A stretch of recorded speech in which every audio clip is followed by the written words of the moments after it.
Yo, why is it that you keep procrastinating? Why, when you tell yourself you're gonna do something tomorrow rolls around and you don't end up doing it? Why does this happen to us? So many people say they're gonna do something, but then they don't do it the next day. Procrastination might be the biggest problem in today's day, because if it wasn't for procrastination, pretty much everybody would be successful. Everyone can sit down and say they're gonna set a goal for themselves, but the hard part is actually doing what you said you were going to do, and that's where procrastination comes in. So many of these people who follow these success gurus always write down their goals. They're always repeating affirmations in the mirror to themselves, but they're never actually doing what they're trying to do. They watch these self-improvement videos, they watch these motivational videos, but they don't put the advice into action. And knowledge that isn't put into action is completely useless. So you're better off just not wasting your time on YouTube in the first place. Everyone can just sit down one day and decide that they're going to do some hard work, but the really strong and successful people are the ones who say they're going to do it and actually do it. And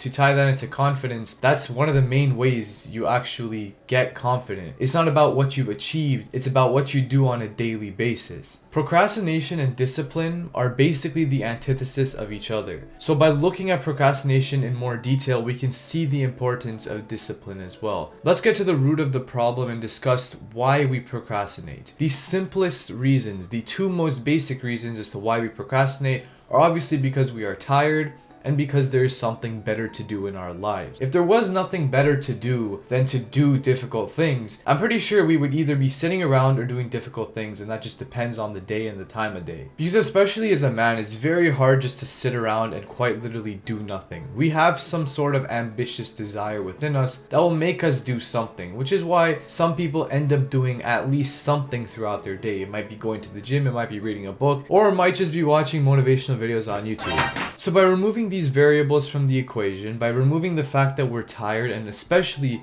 by removing the fact that there's something better to do in our lives, we increase our work rate and decrease our procrastination. Now let me explain why in more detail. If you are never tired, how much more work would you be able to get done? It's pretty obvious. And the only real ways we can get rid of tiredness would be through sleep. But even then, we do get tired at certain points in the day, so it's just something we sort of have to deal with and push through. But the most important thing is having things that are more entertaining than our work. That is the biggest reason, especially in today's day, why people get no work done. If you take a look 100 years ago, people got work done because we didn't have stimulating activities like what we have on social media today. And because we don't have those stimulating activities, we're more inclined to do the work. It all comes down to that dopamine system again. Once you reset that dopamine system that's been fried by the social media that you're pretty much using every single day, then doing work will just become much more enjoyable and you will begin enjoying the process. And this is something that Andrew Huberman talks about, where he sort of says that if the process gives you that dopamine release,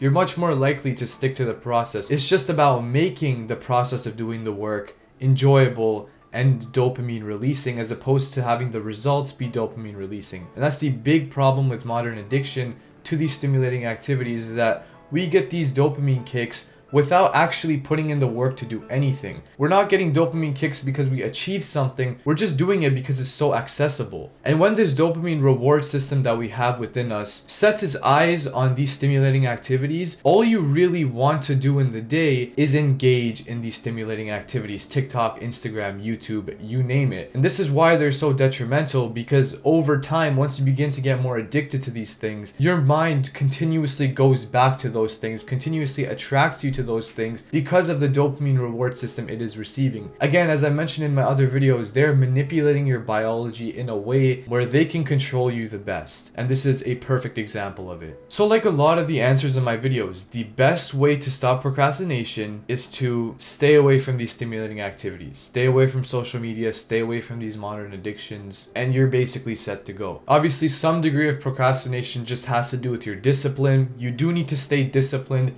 It's not just about cutting out stimulating activities, sleeping more, reducing how tired you are, and then you just work all the time. You literally need to force yourself to work sometimes, because you're not going to feel good every single day. It's about doing what you need to do, not what you want to do. Remember this principle: seek pleasure in the process and not in the results. Because when you seek pleasure in the results and you don't see results, you stop doing what you're supposed to be doing. You procrastinate doing what you're supposed to be doing, and you don't get work done. At the end of the day, you should know that you're going to fail many times on this journey, whether it's business, school, at the gym, you're gonna fail many times. Therefore, if you don't enjoy the process, procrastination is going to kick in once you start failing and once you start not achieving what you set out to achieve. Therefore, by enjoying the process, failure is enjoyable too, because you still undergo the process. You're still going through the process of improving yourself. It's not about what's at the end, it's about what it takes to get to the end. It's not about what's at the top of the mountain. I do not care how corny I sound right now because I'm speaking facts. This is from experience and this is literally just facts. Procrastination just occurs because you're lazy, because there's better things out there to do,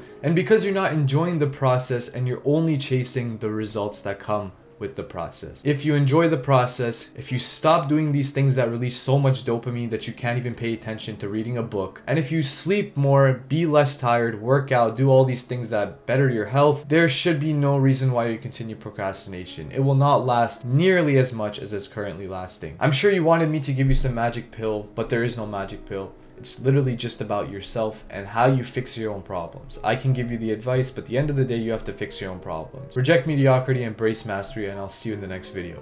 Don't get no better than that.